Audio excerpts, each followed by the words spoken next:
Welcome to the Startup Grind. So, without any further ado, John Lauer, Zipwhip, come on up. All right, that's awesome. It's all yours. All right. We have 2 mics, one's for the video and one's for dual mics. Yeah, Really? one's for the room. Wow, that was fun. Thanks. Yeah, no, we you know, I always tell this story. There's some people when I walk up and say, "Hey, by the way, this is going to happen." Yeah. So when I told that about Glenn Kelman from Redfin, he totally freaked out. He's Really? Like, I don't want to do it. Do I have to do it? I'm like, you have to do it. He's like, no, why not? I'm like, you have to do it, Glenn. He's like, okay. He just felt so nervous walking down that thing. I'd like to get that reception when I get home from work. Yeah, yeah, that would be awesome. Oh, you worked hard today. You look awesome, Dad. Yeah, that would be great. And if your wife did that? Absolutely. Yeah. No, she does. Oh, she does already. Yes, nice work today. That's awesome. Well, first of all, thanks for being here. Thanks for taking some time Thanks away for from having me. your family. I have a rule that if it's called a fireside chat, it has to have a fire. Yeah. You did well. Yeah, exactly. It's not flickering though. Well, it's not warm. You know, it's the summertime, so we don't want to get too hot up here. Well, again, for the people who have not been to a Startup Grind event, it really is just a simple interview. It's it's John and I talking about business, what he's done, what he hasn't done, decisions he made, maybe why he made decisions. I'm not going to really ask about his family or stuff. You can probably look that up if you want. More about business and just how he's done things. So I'll open up for questions in about 45 minutes or so. So feel free to hold it. If you have a burning question you have to ask, feel free to do that, but try to hold it to the end. So okay, thanks for being here. Absolutely. And so tell everyone that I actually talked to a couple people just going around here today. Can you describe Zipwhip and the elevator pitch of Zipwhip, like in 30 seconds or less or whatever Yeah, and it's funny because every startup has to try to distill what they do into like 2 words or 3 words, and it takes years. Yeah, to get that. Okay, so you guys ready? We're business texting software. That's it. That's the whole world. And there were 3 pretty boring words. When you put them together, it's less boring, but that's what we do. There's an adjunct to it because people are like, what the hell does that mean? Yeah. So a lot of our customers describe us as the Microsoft Outlook of text messaging. So as Microsoft Outlook is to email, or maybe as Gmail is to email, Zipwhip is to text messaging. Got it. So when you started, A long time ago. exactly, this didn't exist. No. We started 10 years ago, Yeah. which means we're an overnight success. Yeah, absolutely. Yeah, you were. Any aspiring entrepreneur in the That's audience, overnight. Get ready for 10 years. Okay? And then maybe consider whether you really want to do this. But when we started, we were trying to be a consumer company. And so I think a lot of entrepreneurs go through this. I had a nice exit from my last company. Yep. And so then you got some money in your pocket and you're like, okay, I want to go do a consumer company because I want to be Mark Zuckerberg. Yeah, I want to spend a really lot Or of I money. want to do a Twitter. Like I want to do something where everybody knows the brand. And then you realize that that's like Michael Jordan territory where there's millions of wannabes and there's only one Michael Jordan. And that the ratio of success is way worse doing a consumer company than doing like a B2B company. Yes. So spent the first 5 years trying to do that. Realizing that it's really hard. Yeah, but of course, it's like, what the hell, you gotta go for it. And the problem in consumer companies is you have to like try and build an audience and users and then hope to monetize through other means like selling ads. Sure. That is just brutality too. It is so rare. And so yes, we've been doing it for 10 years, but the current business that's skyrocketing, we only really started selling the product about 3.5 years ago. Wow. So in a way, we are a new startup as of 3.5 years ago. Yeah. Similar thesis to kind of the way we started with texting and believing that texting is going to be around for a long time. Sure. And the fact that we kind of picked that 10 years ago and it's still valid today, I would say was a good bet. Yeah. And a lot of the fundamentals I think were correct because I think you got to look for those. But yes, business texting software. It's taken 10 years to get here. Exactly. Yeah, exactly. So when you were let's take it to the first iteration, the consumer side. when you started that, they had that idea. What was the grand plan? Like, what? I know they pivoted, but what was the grand plan? Month one. Yeah. So back then, and we even got coffee mugs that said Zipwhip, cloud texting. Cloud texting. What the hell does that mean? Yeah. Okay. So. How much did you pay for that one? It was $1 a mug in bulk. Okay. So. Oh, you mean like? I meant the cloud texting. Did you not hire consultants to pick the tagline when you're doing a startup? You sit there in your kitchen with Post-it notes. Exactly. And you just like 3 people. Hey kids, what sounds good? Oh, you can't get that. The domain's not available. It was that's partly why we ended up with Zipwhip. Like we could not get a .com domain name. Now there's like a whole bunch of new ones, like what your .co. Yeah. And Exactly. you're cheating. Wow. You couldn't find the right one, right?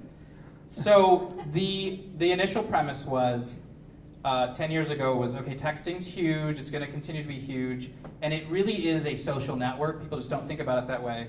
So why don't we try to be like the Facebook of text messaging? Facebook's doing great, but it's your friend list that's sort of a fake friend list. It's like people from high school that you barely are friends with. You just want to see how they're doing in life and whether you're more successful than them. But texting is your real social network. It's, if you look in your conversation list, even if you look on your phone today, these are the real people you talk to in your life. Yeah, absolutely. So it's your most powerful social network, but it's still stuck in jail on your phone. We need to bring it to your computer, bring it to the cloud, and then we could maybe build like a whole consumer business around this. The carriers also were the ones who were providing texting, so it was fragmented. That's why you didn't have like a portal where you could go to it, because you sort of had Verizons and AT&Ts, and so we figured we can go work with the carriers, aggregate them together, and do a singular portal that becomes a huge part of a normal thing you're doing on your computer every day. Sure. The problem, though, was when Apple came out with iMessage, they sort of started keeping the texts in the Apple network and not having it go through the carriers. Yeah. And that broke our entire model. And we're like, well, now that Apple just screwed up the whole business model, I think we need to pivot. And in fact, if you think about what the Apple iMessage app is today on your desktop, that is what Zipwhip's vision was initially. And so it was a valid vision. It just took Apple sort of doing their fragmented version of it. And even only last week did Google launch Android messages for the web, which was the original Zipwhip business plan. So it took them 10 years later to kind of go figure it out and launch it. But even today we have a fragmentation. You don't really have like a singular portal. So I wish the vision had still actually worked. It didn't. We moved on. Yeah, you moved on. And and you're an overnight success. So it doesn't matter. Yeah. And so then let's fast forward to the new iteration. What was the grand plan with the new iteration, or I guess what is the grand plan with the new iteration? Where is that going to go now? Yeah, okay. So if you take the core premise that texting is completely amazing, it's a core communication medium that we use in our lives today. It's even more important than possibly every other communication medium we have today. I think it's more important than email, it's more important than voice calls, and it's more important than every other closed messaging ecosystem out there. We would say absolutely yes, because when you get a text message, you almost always you immediately pull your phone out and look at it. Like it's super high priority in your life. There's so many magical things about texting, but there's a problem with it. There's 330 million mobile phones in the US. We all carry them around. We're totally addicted to them. If we leave it in the house, we turn around and drive back home and go get it. It's that important. Sure. But businesses, so there's 330 million mobile phones. There's 200 million business phones, and almost none of them have texting, which is completely screwed up. Is there 200 million today still? Yeah, there's still 200 million business phones today. And they're not declining, much to like the fake news out there about declining. Landlines declining. No, in residential, landlines are declining. Absolutely. In business, they're completely fine. In fact, they're doing well. If you think about companies that have gone IPO around phones in the business world, you've got companies like RingCentral that went IPO, worth a couple billion, 8x8, Vonage, there's just a lot of action still in the phone number arena. It's just people think, okay, phone numbers have been around for like 80, 90 years. That's so old, there's no innovation. And it's just totally not true. In fact, even if you look at Skype was a closed communication medium until they added Skype out. And then it started to actually work and have legs and make revenue. So only when they connected out to the open communication medium did it start to kind of happen. So no, voice is doing just fine in the business world. Phone numbers are doing just fine. I mean, think about the iPhone. The iPhone's the most amazing, revolutionary device ever. It comes with a phone number. Exactly.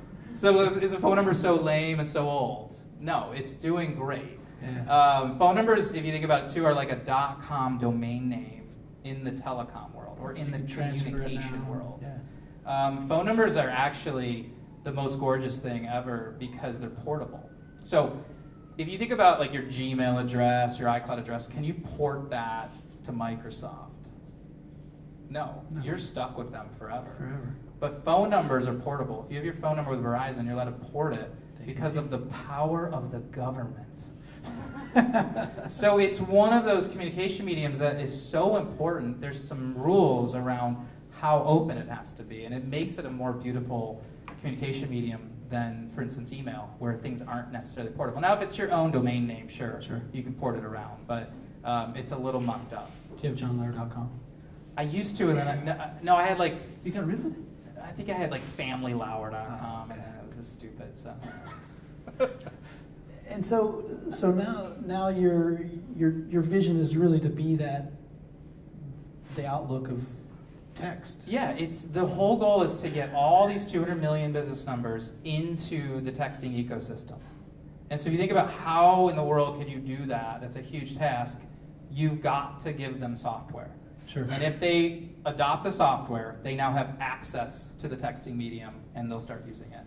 And I think for us as consumers, we would love it. It's funny because when I remember asking my dentist if he would invest back 10 years ago.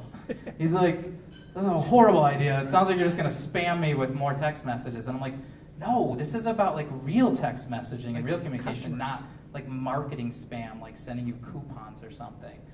And so that's really what we're still trying to do, is just do basic communication between businesses and consumers.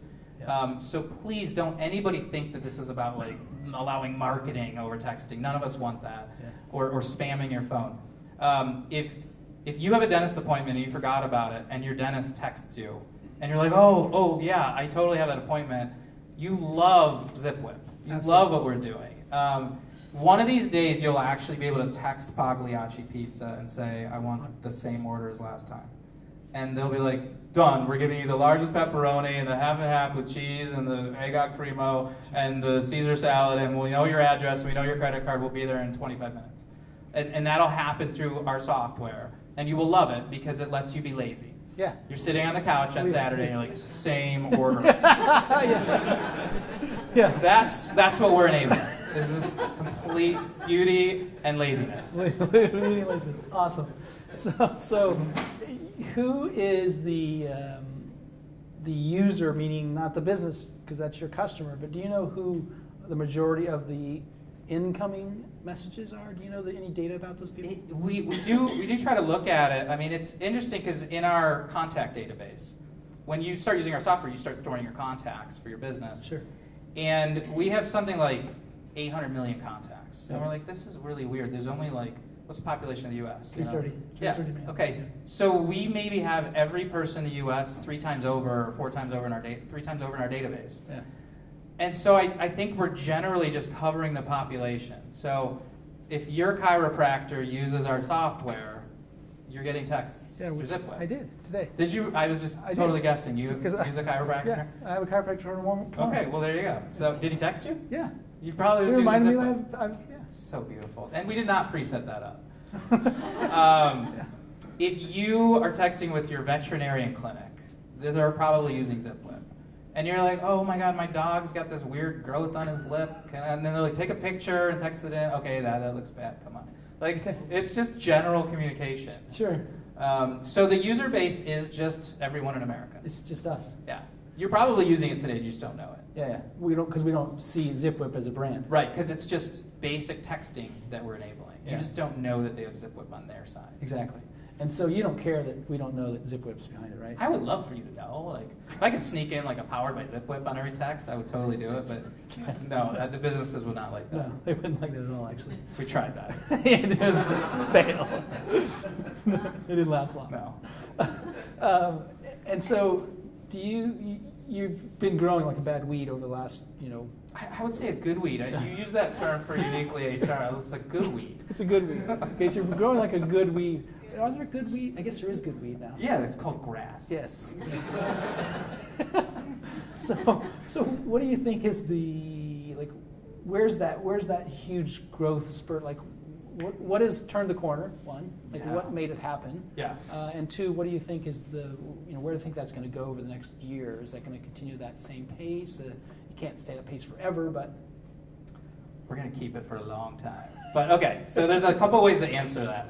First of all, I think for any entrepreneur, when you go out pitching investors early on, you show them projections of what's going to happen to your revenue. And it's a lie, by the way. Well, yeah, but it's like a standard thing. You show them a hockey stick curve. You're like, this is what we're going to do over the next 5 years. Sure. You see that hockey stick curve?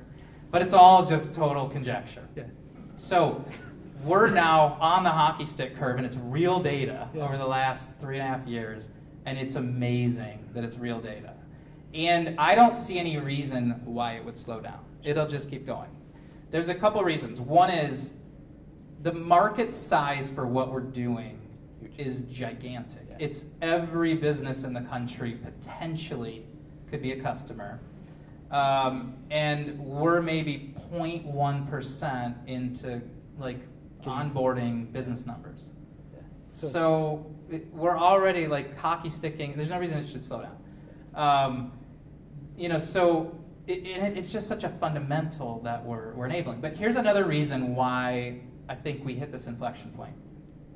To do the current product, it used to be illegal, although that's a strong word, but it used to be illegal to text enable a non-mobile number in the United States. If it was a landline, you actually were not allowed to text enable it. Really? When was that? This was 4 years ago. It just wasn't allowed. And the reason it wasn't is that the wireless carriers invented text messaging. And so they basically were like, okay, if you're a mobile phone, you can do texting, but if you're like a landline, you can't do that. And so there was no policy for it. There wasn't necessarily policy against it. That's why the word illegal is too strong, but it really sort of crystallizes how weird the industry was. And we're like, well, if we're going to go start selling business texting software, it's like businesses, we have to be able to text enable their phone number. Yeah. And so we had to start actually meeting with the wireless carriers. So we started sitting down with Verizon and AT&T and T-Mobile and Sprint. And we're like, hey, look, there's 200 million numbers. We think these should be able to interoperate. Could we work together? And the initial response was, are you kidding me? Can you leave now? Why would they want to do that? Go home. No one wants to do that. Like any good entrepreneur, we were incessant. And we asked over and over and over, every time we'd run into them at conferences, hey, you know that idea of onboarding all the business numbers? And so eventually we got the carriers to agree. Who caved first? US Cellular actually did. Oh, okay. In December of 2013, I think. And then... how many subscribers do they have? US Cellular is the 5th largest wireless operator in the US. Yeah, they're big in certain markets. They're based in Chicago, but they... so they... I don't know, 9 million, 10 million. So big enough. Yeah, they're actually pretty sizable. Then Verizon followed on a few months later. That's great. And that was amazing. I think we came back to the office after having a signed contract. We cracked open bottles of champagne and celebrated. That was incredible. And then T-Mobile followed about 3 months after that, and then Sprint followed another 3 months, and then AT&T followed 6 months later. So it took a while to do that. But once there was sort of enough okay to go do it, we started selling text enablement to businesses. And at the time, we had our office in Lower Queen Anne, right at Denny and Queen Anne Ave. And there was a dentist across the street called Supertooth. And so one of the guys who was working at Zipwhip was like, I'm going to go see if they'll buy our software, and I'm going to charge them $20 a month. Let's see what happens. So he comes back maybe an hour later. He's like, they bought it. Done. They gave me their credit card number. I don't even think we had a way to charge credit cards yet. It didn't matter. But we're like, oh, wait, okay, this is awesome. This might work. They're still a customer today. Still using it, texting all their appointment reminders, talking with people, resetting up appointments. Sure. So, did you grandfather that rate in? I think they still pay $20 a month. Yes, we charge $100 a month now. By the way, yeah, exactly. By the way, we would charge one. Yeah. And so, did you start focusing on industries, or did you focus on bowling? I mean, did you try to do everyone? Or?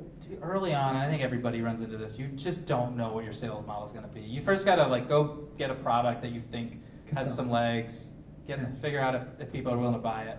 And then you got to go figure out how to sell it. And we went through every possible idea. So I think our craziest idea was like stay-at-home folks. Like, will they sell it like while they're sitting in the kitchen while the kids are at school? And could we just do like a distributed sales team? Oh, they were your sales force. That was just an idea. We never tried it. We're like, we'll go to hotels across the country and rent out conference rooms and have these little pep rallies and sort of like the way Amway sells, like the health pills and that whole distributed sales model. We just didn't know. There's of course the other end of the spectrum, which is just the whole build it and they will come. Sure. Build your website, create a sign-up form, hope to God people show up. Exactly. Start buying Google AdWords, Facebook ads. We ran TV commercials, and our ad buyers were like, how about the Golf Channel? We'll run your ad on the Golf Channel. Dentists maybe watch the Golf Channel. That was a complete waste of money. Was that on cable, or was that I mean, I guess it was a wild 3 years ago. Okay. I think we got one dentist signing up over in Bellevue. We only ran it locally. Sure. Ultimately, what started working for us was just hiring inside sales reps, and they just started dialing. And they quickly realized that they should go after verticals. Yeah. Because once you sort of find a vein of gold, and you can kind of tell the story, just sort of keep doing it over and over. And so I think initially, we even took bets. I remember on my marker board in my office, like, which vertical will be the most successful year from now? And we had, I think I picked hair salons. I was totally wrong. Somebody else picked real estate agents, totally wrong. It turned out after a year, it was insurance agents that were our most successful vertical. Really? Like farmers insurance agents, Allstate insurance agents, So but like independent agents. Yeah. The person in Oklahoma City in a strip mall with their phone number on the glass window, and there's maybe 3 people. It just turned out, it like started going viral in those industries. So more solo entrepreneurs, the 3 and 5 person company. Yeah, because agents really are like independent businesses. They're not owned by corporate. There's just sort of some loose contract between them. So yeah, actually nobody won that bet. Nobody guessed that one. Nobody guessed that. It worked great. And so you now are killing it, so to speak, right? And the startup vernacular. Where do you go next? Like, are you just, I think we're just getting started. You got a lot of ocean to boil. Yeah, I mean, we're just getting started. So we're at 200 people now. I think even like 205, and there's just no reason why this just doesn't keep growing. I think that when you get to the spot we're at, you really look at continuing to refine the product. And I love that because I'm a software person. It's so fun getting to kind of continue to build out the product.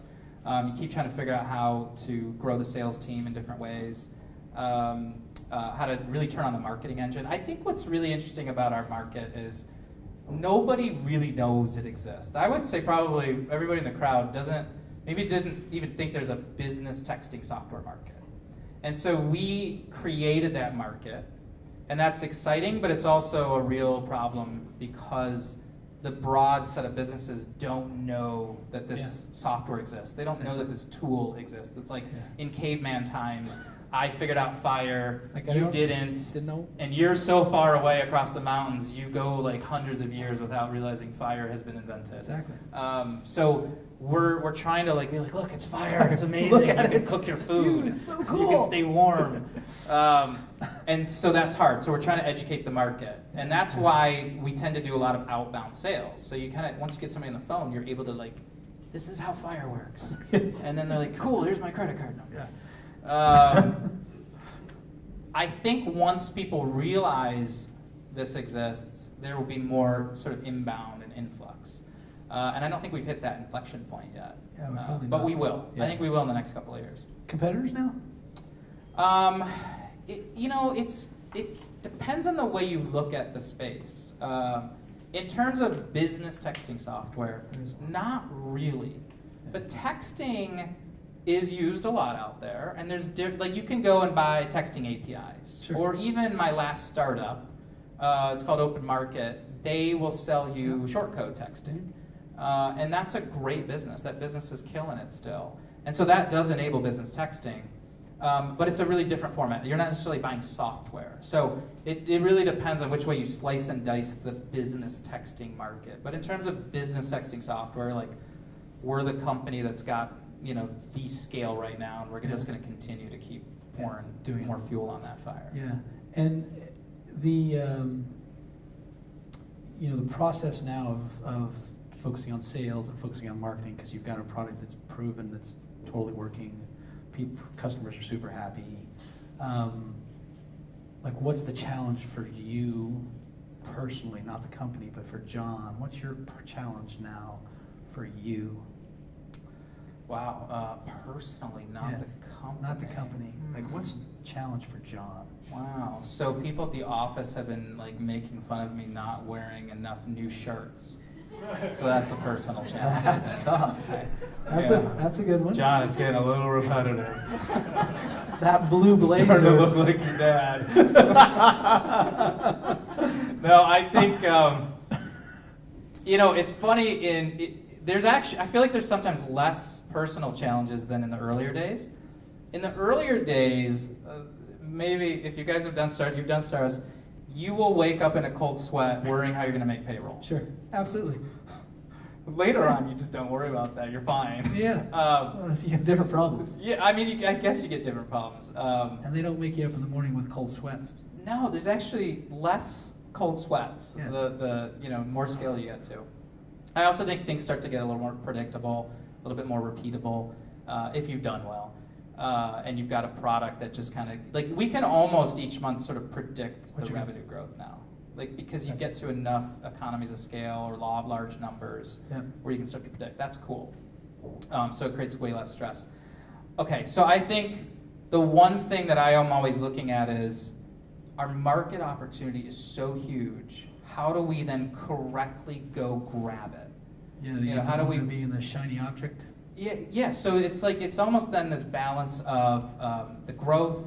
You want to grow really fast, but not too fast. That tends to mean you want to go raise money.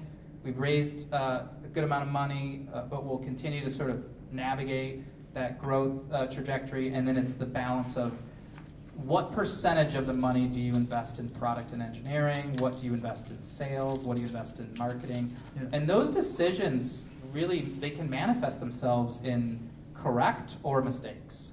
And you don't get to then get the money back once you've spent it. Yeah. So you start to be making really large multi-million-dollar decisions instead of like $1,000 decisions. Yeah. So that gets a little bit scarier, but it's still super fun.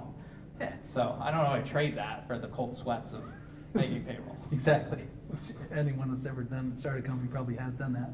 And where is the like for you? Where do you think the biggest challenge is for the company? Where do you think that's challenges? Is it just managing the I say controlled chaos of having 200 employees, having hyper growth, and is that the challenge? I guess it's probably similar to some of the stuff I just said, but I think, okay, so one way to look at it too is we're trying to be the de facto business texting software.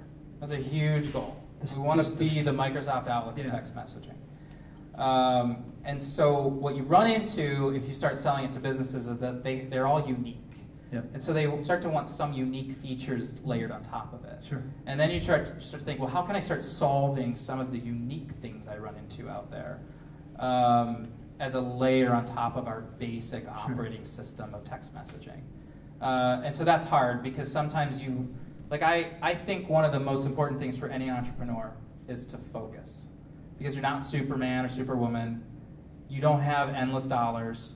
You have to laser focus on one thing and be amazing at it, and then it'll work. If you try to water down what you do, you get mediocre at everything you do, and you fail. Go away. I think it's the most fundamental thing of a business. So as you get to a higher scale and you start to open your aperture of focus, you can kind of fall into that trap. And so that's always a little scary no matter where you're at.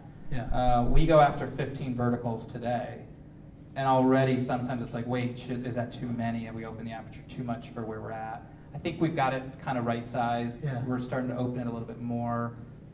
The more dollars you raise, the more you can open up the aperture. Maybe. Sure. I mean, sometimes it actually still makes sense to just completely still dominate that Someone vein of industry. gold that you've discovered, Yeah. and not go look for that other shiny thing in the other field. Sure. So that's just a continuing balance every day, every week. Yeah, that's just something you guys talk about, I'm assuming, on a somewhat Oh constant basis. yeah, like that's like when you're in the shower thinking about stuff, which I think is some of the best think time. That's the kind of stuff I actually worry about.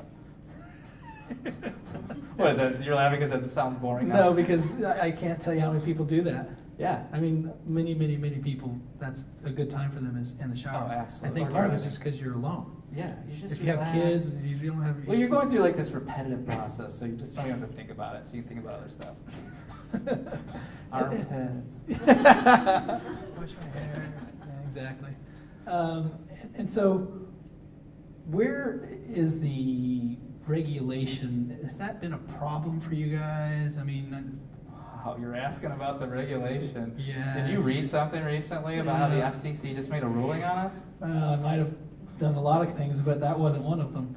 But I do know about that. The industry is fraught with regulation. So, how is the? It's not actually. It just seems It's so not. regulated. It's not. Okay, so texting is not a regulated industry. Voice calls and phone numbers are, but texting is not. Now, about 3 years ago, the FCC did make a ruling on TCPA, Telecom Consumer Protection Act, Yep. around spam. And I think that's good for the federal government to be like, look, you can't do spam. And that's a really nice disincentive. And I think that's keeping texting clean. In fact, I think that regulation is why if you get a text, you're almost certain it's not spam. Yeah. And what it does for providers like us is it makes us have to very adamantly curate our network. And so we do throw away a decent amount of text through our network each month, but we do a lot of stuff in our software to make sure you're not spamming from it. Sure. We will kick people off as customers if they're spamming. So Does that happen that much? Yeah, it does. People, because Is it because if I of send you a ignorance? text and your phone, no, it's because they really want to get your attention and they're willing to abuse Okay. the beauty of the medium. They know that your beeper is turned on, Sure. your alarm is still, your ringer's on for texting, and that you will pull it out and look at it. It's like this insatiable thing, I must read my texts. Yeah. And so they want to take advantage of that. So it is important for all of the providers in the texting ecosystem to be very adamant about curating. Now, Sure. there's sort of this other side of the argument, which is sort of like the net neutrality side of the argument, which is you're not allowed to read texts on the texting network and make a yes-no decision. What gives you the right? Yeah. And so there does end up being some politics in the texting industry. Fortunately for today, companies like us are allowed to look at the content and throw it away if it's spam, so that you do not get garbage on your phone. Oh, And really? you don't get garbage on your phone, so we're doing a really great job. Who in this room's got a spam message, text message, in the last month? The last month. So Darn three it. people, four All people. right, we had a few hands. You got a All few right. hands. But I'm- that wasn't too bad of a ratio. Yeah. So it's a small percentage. Yeah. Yeah. However, there was a recent FCC vote 2 weeks ago, and I was sitting there like with my headphones on, watching like the live stream on my phone before I went into some meeting at T-Mobile, and I'm like, oh my God, they just voted. So the thing is, though, the vote was actually pretty good. It was that if you're an owner of a number, you can choose your texting provider. That was great for us. There was some of the other stuff in it, though, where they wanted to like ask people to start using a registry that's sort of federally regulated that would slow down text enablement. That was some of the concerns as sort of the secondary part of it. But that part wasn't voted in. What was voted in was a ruling around it. And the reason it got to the FCC was because of the disruption that Zipwhip created. So that part I'm pretty proud of. That's great. I think that's pretty amazing. I think that as we went out there and, you couldn't text enable a toll-free phone number, 1-800-Flowers. Yeah. And that was part of when we started talking with the carriers was, you guys, there's a lot of toll-free phone numbers. You should be able to text enable these. Yeah. And absolutely, the carriers all said yes as part of the story I told earlier. You can text enable a toll-free phone number now. But there's sort of people who have been in the toll-free industry for many years who's like, wait a second, what just happened here? there's this company called Zipwhip that's helped you invent texting on toll-free. And so there's sort of this like almost backlash of like, well, we should go regulate what they're doing. Because they're getting, well, they're not getting like too big yet, but they're getting too popular. You're not that popular. Right, we're not that popular yet. So it's cool that they're doing it. I think it was a good ruling. It's fun to actually see the FCC like making a vote on what your company kind of disrupted and created. Let's just hope it doesn't go too far with too much regulation around it, because there's still a long way to go. And texting still does have competition in terms of other stuff out there, like a Facebook Messenger or a WhatsApp or sort of other messaging mediums. So if you get too much regulation, it can actually kind of kill your medium. Is international expansion part of your world?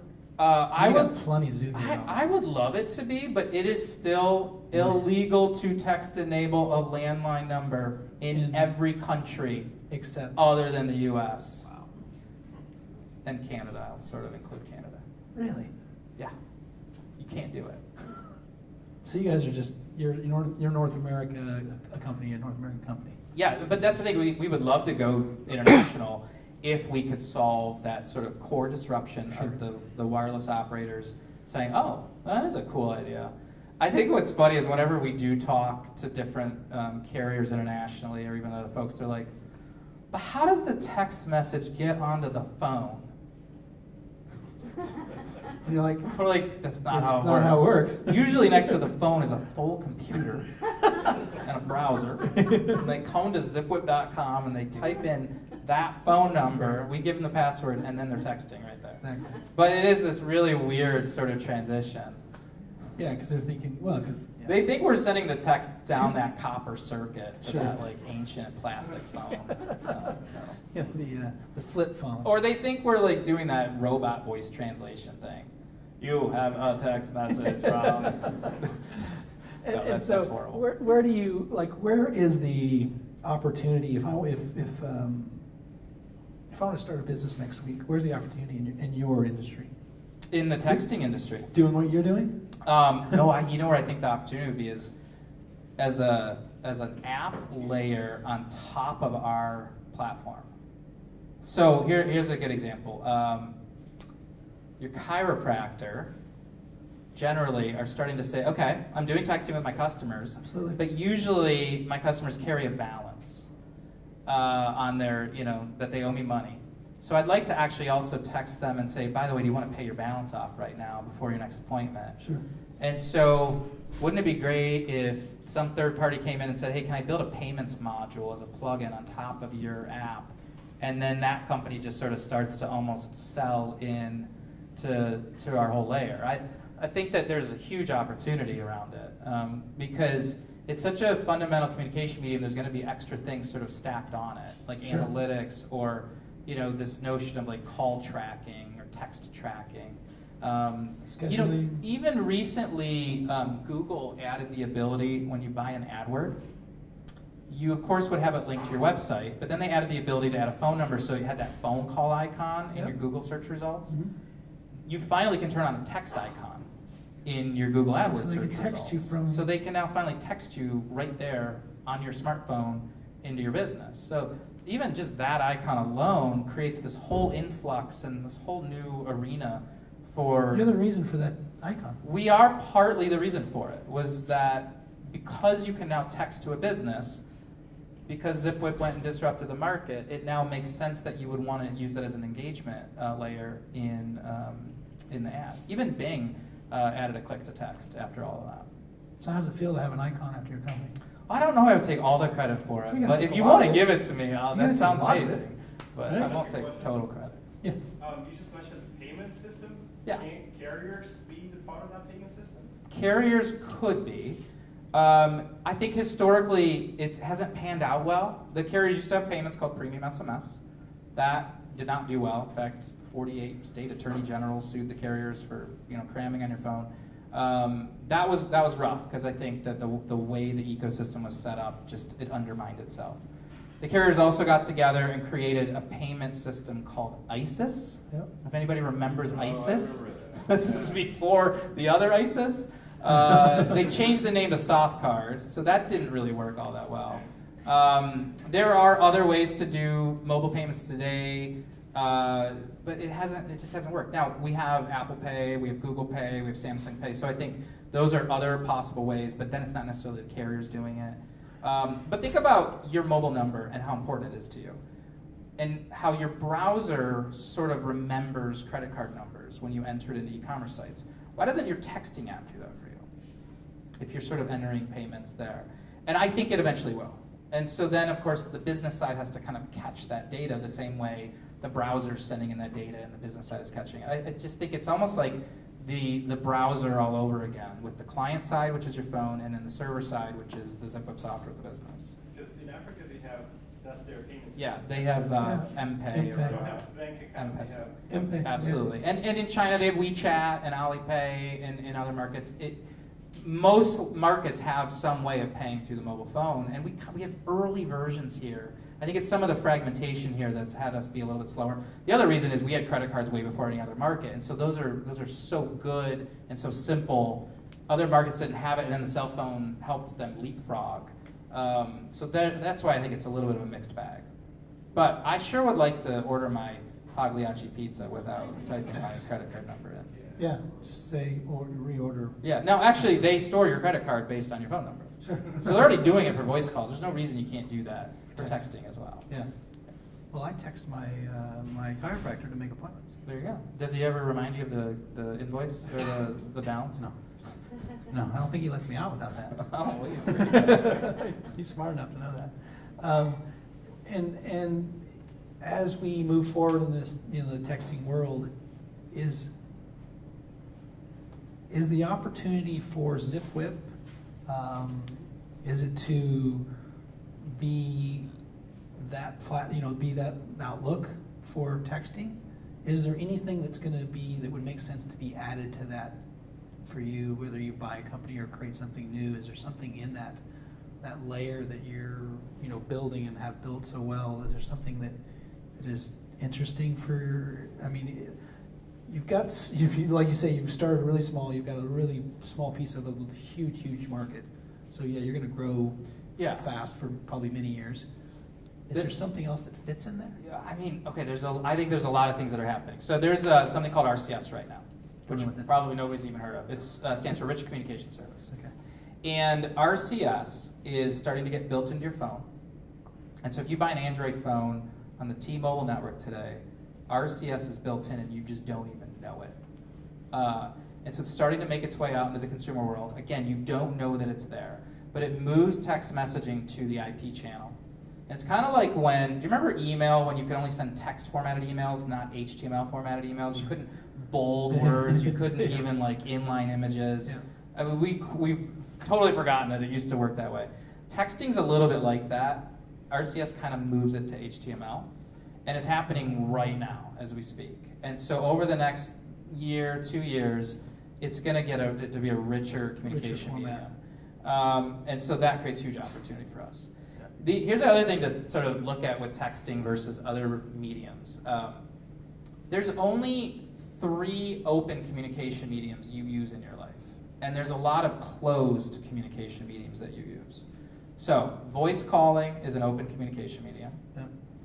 Email is an open communication medium, and texting is an open communication medium. Closed ones would be Facebook's direct message, Messenger. Twitter's direct message, Skype. Yeah. AOL Instant Messenger was a closed ecosystem. Yahoo Messenger, MSN Messenger, BlackBerry Messenger. We've had all sorts of these closed ecosystems. Those never stand the test of time. So anything that's a closed ecosystem today that you think will always be there, it's going to go away. At some point, it's going to go away. The open communication mediums will stick around for a long time. What happens, the reason why I believe is multiple companies invest in open communication mediums. And so they get more investment over time than closed communication mediums where only the owner invests. So only Facebook will invest in Facebook Messenger. Sure. Google adding a text icon in the AdWords, why wasn't that a Facebook Messenger icon? Why was it the open communication medium? Why is the phone call icon to normal phone calls rather than an Apple FaceTime call? Sure. So Apple FaceTime will absolutely disappear. It will disappear. Yeah. It's way too closed. So because there's all this investment, you'll always get innovation, you'll get new types of use cases, and like the world's your oyster on like where it grows and where it ebbs and flows. And so that's why I think there's so much possibility for how it's used and what you do with it. It is kind of unending. And so when are the other carriers going to have that ability to make these texts richer? So T-Mobile already has it. T-Mobile's doing it, AT&T's working on it, Verizon's working on it, US Cellular's working on it. Sprint actually launched with a Google RCS, so it's happening right now. So I think over the next year, 2 years, you'll start to see it. And what'll happen is if you go to Text Me, I think Apple will be the latest to adopt it because Apple likes to do as much closed ecosystem stuff as they possibly can. They do a really great job with a lot of their stuff, though. So I think that's just the natural evolution of how the technology space pans out. Yeah. But if you go to Text Me and I have RCS and you have an RCS cable handset, you'll just sort of get a richer communication with me. But if you go to Text Kurt and he's still on an old Android phone, you're just falling back to SMS. So you'll just start to use it and you'll start to like appreciate the difference. Yeah, so you'll weave into it. Feel free to raise your hand if you have questions, guys. Go ahead. What do you think is the opportunity for the fourth open communication channel? Video calling. There is no open standard for video calling or open communication medium for video calling. And so I think it's a huge opportunity to go do it. Now RCS does have stuff in it for video calling, but there is no, I think if you go and do an app right now that's like embraces the open communication medium of RCS and it's for video calling, you could go become the Microsoft Outlook of video calling right now. Although you might be a little early.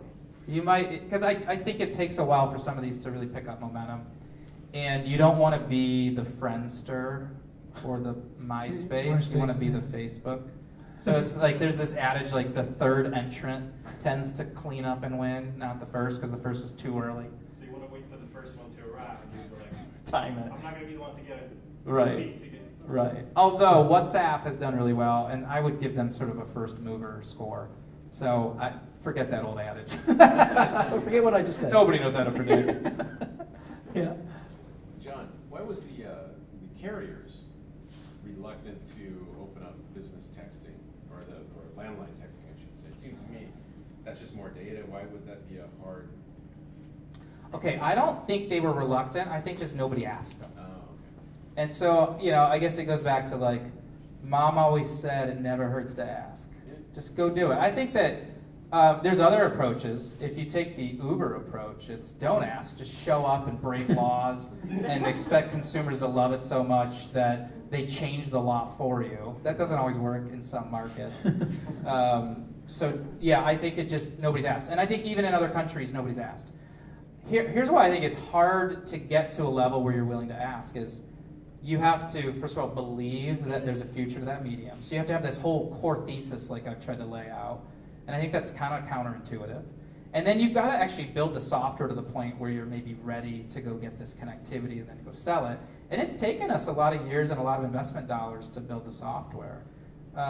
Because even though we only started selling it about 3.5 years ago, we really built the software during that first 5 years of the consumer business, and then we sort of just took consumer software and turned it into business software. But we had made pretty good revenue in those early years from the carriers and some of the different consumer offerings we were doing. So I do think it was kind of a perfect storm, or the stars aligned correctly to go ask. And I think also it's kind of that whole who moved my cheese problem. People get so complacent in industries on how stuff's done, they don't think they need to move the cheese or change the game. And so it's then hard to get them over the hump and convince people. Yeah. Go ahead. What kind of barriers to entry are there for your competitors?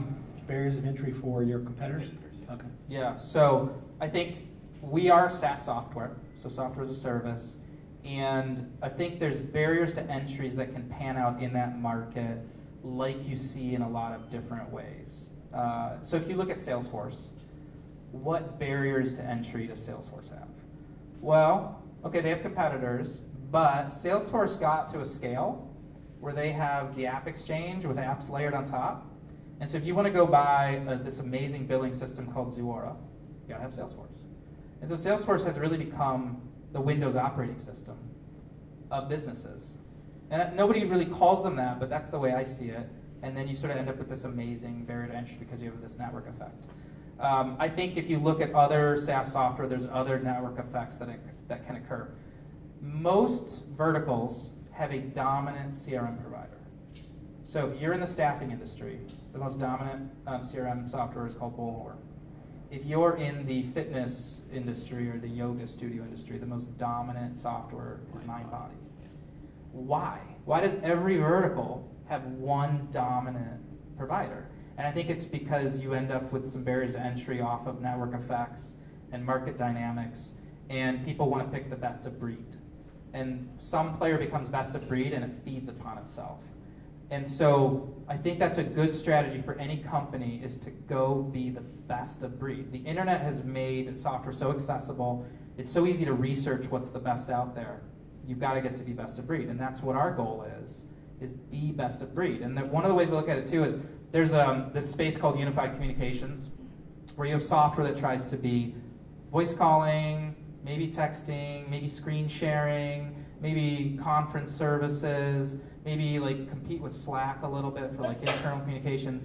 And what they end up being is 5 of the crappiest pieces of software ever for each sort of piece. And it's the best of breed provider that ends up winning the market in all of those segments. So you can. I think that's part of the way to create the barriers, is to be best of breed. Which is a problem for many startups, because they do try to be. They try to be way too much. Yeah. They don't focus enough. One or two things. Yeah, I call that the curse of the entrepreneur. Yeah. Entrepreneurs, the reason they're willing to be an entrepreneur is they get excited about going after this shiny thing or this creating something out of nothing. Yeah. It drives them. Yeah. But then they're like, okay, there's this other thing where I can create something out of nothing, and this other thing where I can create something out of nothing. And before you know it, Yeah. they've completely diluted what they're doing, and it's the curse of the entrepreneur. Yeah. 7 things. Back there. So, your overnight success story. It's right. What would you say to somebody who's in the first year of their overnight success story? Yeah, what would you say to somebody the Okay. first year overnight success? So for somebody in their first year, I'd say you have at least 2 more years of not getting paid. So buck up, buddy. You better be willing to eat Taco Bell, like the cheap bean burrito for $1.20. And then it's still going to be brutal for the next few years. Oh, and by the way, if you're going to go pitch investors, get ready for a ton of rejection. Put on some thick skin. Just really still be staunch in your vision, but also be intelligent about it, that if it really is a stupid idea, don't waste too much time, because you can't get that time back. I would also congratulate them that they were willing to take the leap, because I think that is the scariest thing to do, is to take the leap, to do the first gig or start it. And if you're a year in, you've stuck it out for a year, so huge congrats on that. I think that's also sort of a reason I try to remind younger entrepreneurs to do it early. Don't start getting that salary job where you start to get a little addicted to the normal income, because to break out of that cycle is near impossible. So do it early, where you don't know any better, and you were starving through your college years anyway. So You're used to starving. You're comfortable. you're okay with starving. Taco Bell. Exactly. You're comfortable College starving. years. Yeah. Go ahead. What's your wildest dream in 5 years? The wildest dream. So I would love to take Zipwhip public. I'd love to get to that spot where you're ringing the bell on Wall Street. I think that'd be amazing. So I think that's probably my cleanest answer to that one. I see it. Yeah. Back. Yeah, my question is, putting a business together is obviously very difficult, and there's times where maybe you don't feel like you're staying true north, or you're kind of drifting, or maybe you're kind of letting, I don't know, just negative influence get to your skin a little bit. What has kept you on track and kept you, continuing to go forward and onward? I mean, it almost feels like this ethereal notion of like, I don't know. I mean, I think a lot of it is just your outlook on life, just your general disposition. Growing up where if you were taking maybe negative criticism, you just sort of learned to let stuff just kind of roll off your back. So I think a lot of it comes to just having a good baseline of like maybe this notion of never play the victim, always, just be like, look, it's about hard work. It's about believing in what you're setting out to do. You do have to have a good fundamental to your belief of what you're doing. I think if you don't have that fundamental, it can start to cave under some of those hard times that you'll run into. Yeah. There's tons of rejection. There's tons of worry of is this going to work? So you've got to kind of grit your teeth and just kind of stick through it, and then eventually it starts to work. It is a lot about just your core disposition and outlook on life, I think. Yeah. Don't ever play the victim. Like, that never ends well. And Yeah. so you just, yeah. Well, that's good. 2 questions. Go ahead. Well, you told us about one vertical. Tell us more, like, what are the other successful verticals that you had, and which way did you approach to sell it? Because I assume there's a lot of startups that also trying to sell to small businesses. Do you have any interesting stories how you approached them and like what came out of that? I think you have to run a lot of experiments when you're doing a startup. You get to each level and you got to go experiment. It can get expensive to run experiments. That is why I would recommend raise money if you can, because it gives you more oxygen to breathe to run experiments. Because like I said, I guessed hair salons and it didn't work. That's starting to work now, actually, so that's the funny thing.